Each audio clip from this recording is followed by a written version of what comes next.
بسم اللہ الرحمن الرحیم۔ حافظ اقبال میں خوش آمدید۔ تکلیف دینے والے کو معاف کرنا یہ کمزوری نہیں بلکہ بہت بڑی طاقت ہے، اور یہ طاقت صرف رب والوں کو نصیب ہوتی ہے۔ جو تمہیں رب سے دور کرے، چاہے وہ کوئی بھی ہو، اس سے فاصلہ بہتر ہے، کیونکہ رب کا قرب سب سے قیمتی ہے۔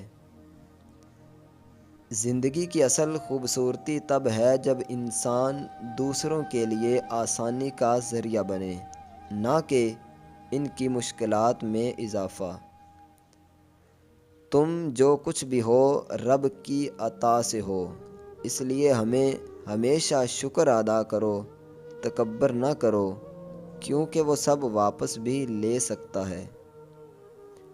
جو دل لوگوں کی فکر میں الجھا رہتا ہے، وہ کبھی رب کی رضا کو نہیں پا سکتا۔ اپنا دل صرف اللہ کے لیے صاف رکھو۔ خاموشی ہر وقت کمزوری نہیں ہوتی، کبھی کبھی یہ عقل کی بلند ترین سطح ہوتی ہے۔ وقت کے ساتھ لوگ بدل جاتے ہیں، مگر اللہ کا وعدہ اور محبت نہیں بدلتی، اس پر یقین رکھو۔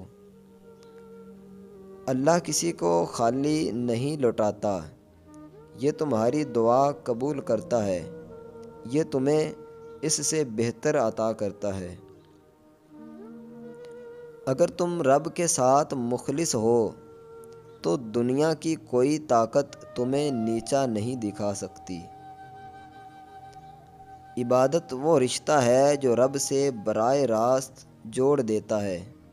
اس میں سکون بھی ہے، قربت بھی اور محبت بھی۔ جب دل اللہ کے ذکر سے مطمئن ہو جائے تو دنیا کی کوئی بے چینی اسے متاثر نہیں کر سکتی۔ صبر صرف چپ رہنے کا نام نہیں بلکہ دل سے شکایت نہ کرنے کا نام ہے۔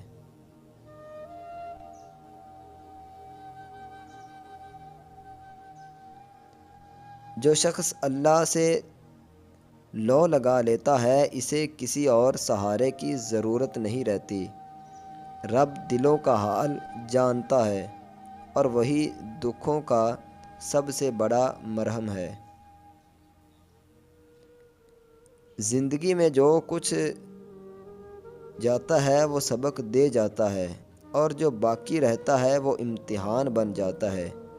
بس صبر اور شکر کا دامن نہ چھوڑو۔